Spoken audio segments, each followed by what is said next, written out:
शुरू करती हूँ अल्लाह के नाम से जो बड़ा मेहरबान निहायत रहम करने वाला है। जिस वक्त बुलाया गया तबीब को तो तबीब ने कहा कि ये तो जहर है और जहर जानबूझकर लगाया गया है। बहरहाल इमाम को शफा भी हुई और मदीना आए और अब की मर्तबा जो तीसरी बार जहर दिया गया वो हीरे को पीस कर इमाम हसन रजी अल्लाह ताला अन्हो के मशकीज़ा के अंदर डालकर दिया गया। इमाम हसन 27 सफर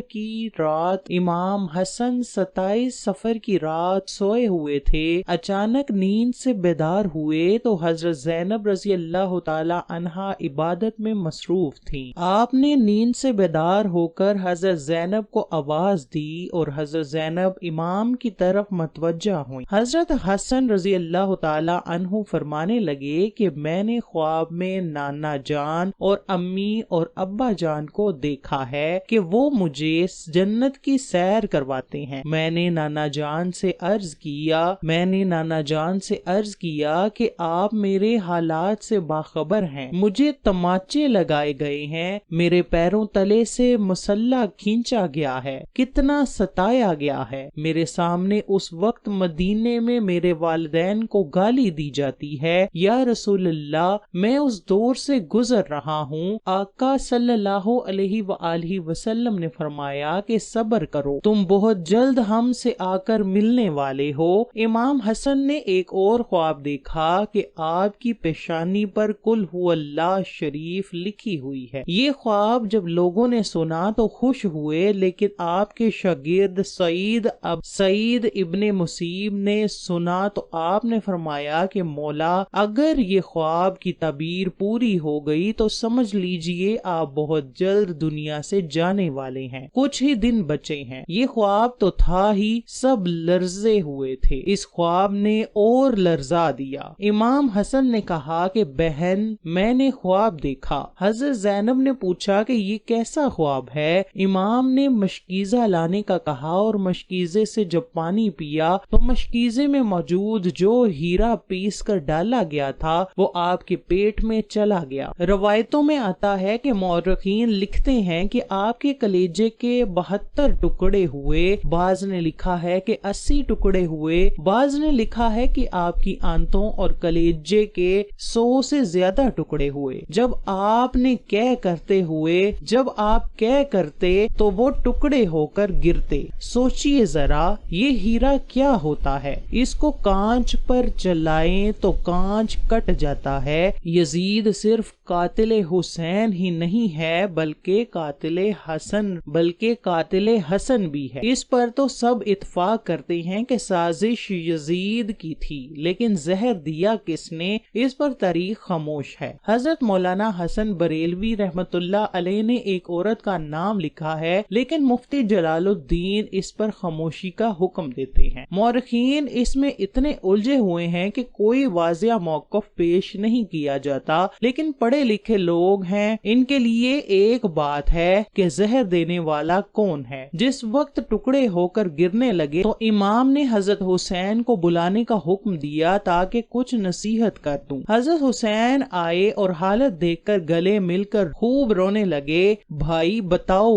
आपको जहर किसने दिया? इसलिए कि सैयदुस साबरीन का नवासा है। भाई, मुझे जिस पर शक है अगर वही है तो अल्लाह बेहतरीन इंतकाम लेने वाला है, और शक की बुनियाद पर किसी को कत्ल नहीं किया जा सकता, क्योंकि मैं नाम लूंगा तो तुम कत्ल करोगे, और शक की बुनियाद पर किसी को कत्ल नहीं किया जा सकता। अल्लाह बेहतरीन इंतकाम लेने वाला है। जब इमाम हसन ने इमाम हुसैन को नहीं बताया कि कातिल कौन है तो हतमी तौर पर किसी के बारे में ये फैसला कर देना कि फलां कातिल है, मैं समझता हूँ कि ये ज्यादा मुनासिब नजर नहीं है। बहरहाल जब सुबह हुई और लोग जमा होने लगे तो उस वक्त इमाम हसन ने कहा, हुसैन, मेरा चेहरा कैसा नजर आ रहा है? इमाम हुसैन ने रोते हुए फरमाया कि आपका चेहरा हरा हो गया है। मुस्कुरा कर कहा, इस तकलीफ में मुस्कुराया है हसन, जिस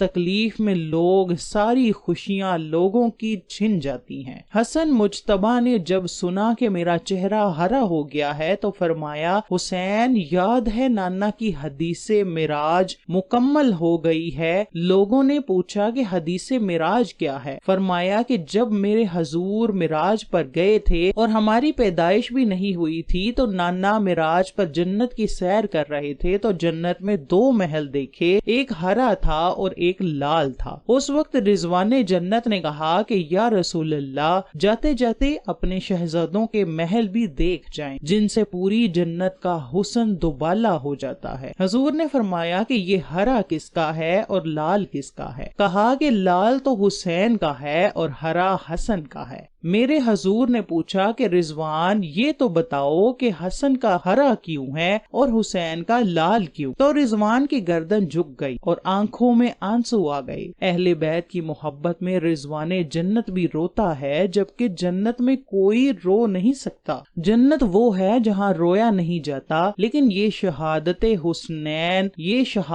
حسنین ہے۔ اسے جب بھی یاد کیا جاتا ہے تو رضوان جنت بھی روتا ہے، تو رضوان جنت بھی روتا ہوا نظر آتا ہے۔ رضوان کی عرض کرنے کی ہمت نہ ہوئی۔ حضرت جبرائیل آئے اور عرض کی، یا رسول اللہ میں بتاتا ہوں، اللہ کے حکم سے یہ ہرا اس لیے ہے کہ حضرت حسن کو زہر دیا جائے گا اور ان کا چہرہ اور جسم ہرا ہو جائے گا، اور حضرت حسین کو کربلا میں شہید کیا جائے گا اور شہادت کی وجہ سے خون سے سارا جسم لال ہو جائے گا، اس لیے حسن کا ہرا اور حسین کا لال محل ہے۔ دیکھا، حضور کی یہ حدیث معراج پوری ہو رہی ہے۔ اس کے بعد حضرت حسن نے لوگوں کو جانے کا حکم دیا اور گھر والوں کو ٹھہرنے کا کہا۔ اس وقت مولا حسن کے 3 یا 4 بیٹے تھے۔ ان بیٹوں میں ایک بڑا بیٹا تھا جس کی عمر صرف 7 سال تھی۔ وہ بڑا خوبصورت تھا اور نام قاسم تھا، اور ماں کا نام فروا تھا۔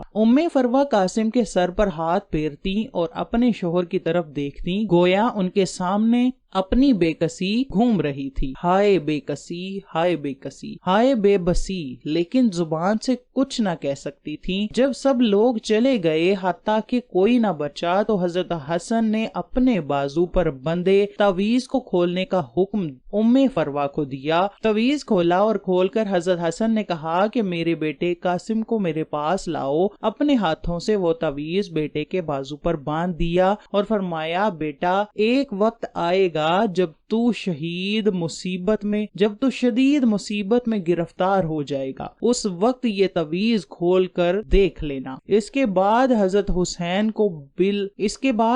حسین کو بلا کر وصیت کی اور کہا، حسین صبر سے کام لینا، اور میری تمنا ہے کہ جس وقت میرا جنازہ اٹھے تو مجھے نانا کے قدموں میں دفن کر دینا۔ میں نانا کے قدموں میں دفن ہونا چاہتا ہوں۔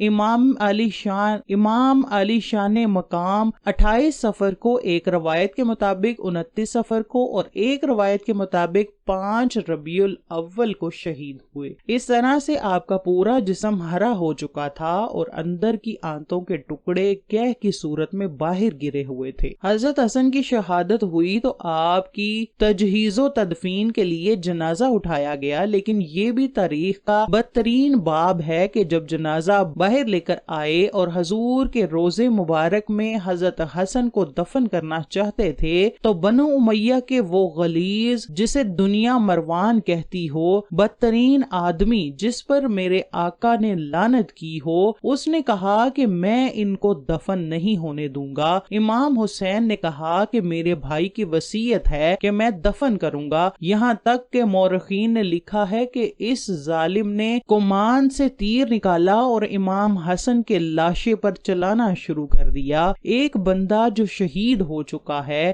لوگ کہتے ہیں کہ مروان کو یزید کو اتنا برا نہ کہا اس لیے کہ انہوں نے کیا کیا ہے۔ یہ کیا ہے؟ مرے ہوئے انسان کا تو دشمن بھی احترام کرتا ہے۔ مروان کیسا ظالم تھا۔ نانا کے قدموں میں نواسے کو لے جا رہے ہیں تو تلوار سے جنازہ روک لیا اور جنازے پر تیر چلانا شروع کر دیے۔ بعض روایات میں یہاں تک آتا ہے کہ جنازہ حسن پر تیر چلائے۔ حضرت زینب نے کہا کہ فاطمہ के 2 बेटों के जनाजे मैंने देखे हैं, जिसको तो दोबारा कफन मिला है, हुसैन को तो एक बार भी कफन ना मिला। लोगों ने कहा कि हसन को दोबारा कफन कैसे मिला? कहा कि जब मरवान ने हसन के लाशे पर तीर चलाया तो वो तीर लगा तो वो हसन के कफन से खून की फवार निकल पड़ी। तो उस वक्त लोगों ने कहा कि एक कफन पर अब दूसरा कफन फिर लपेट दो, ताकि हसन को रंगीन कफन में लेकर ना जाए, बल्कि एक कफन और दे दिया जाए।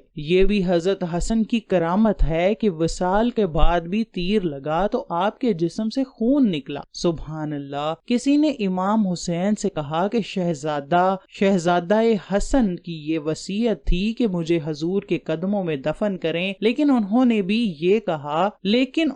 ये भी तो कहा कि अगर मरवान आड़े आए तो मुझे अमीजान के कदमों में दफन कर देना। आप इस पर भी अमल कर सकते हैं। फिर इमाम हसन को हजरत फातिमा के कदमों में दफन कर दिया गया।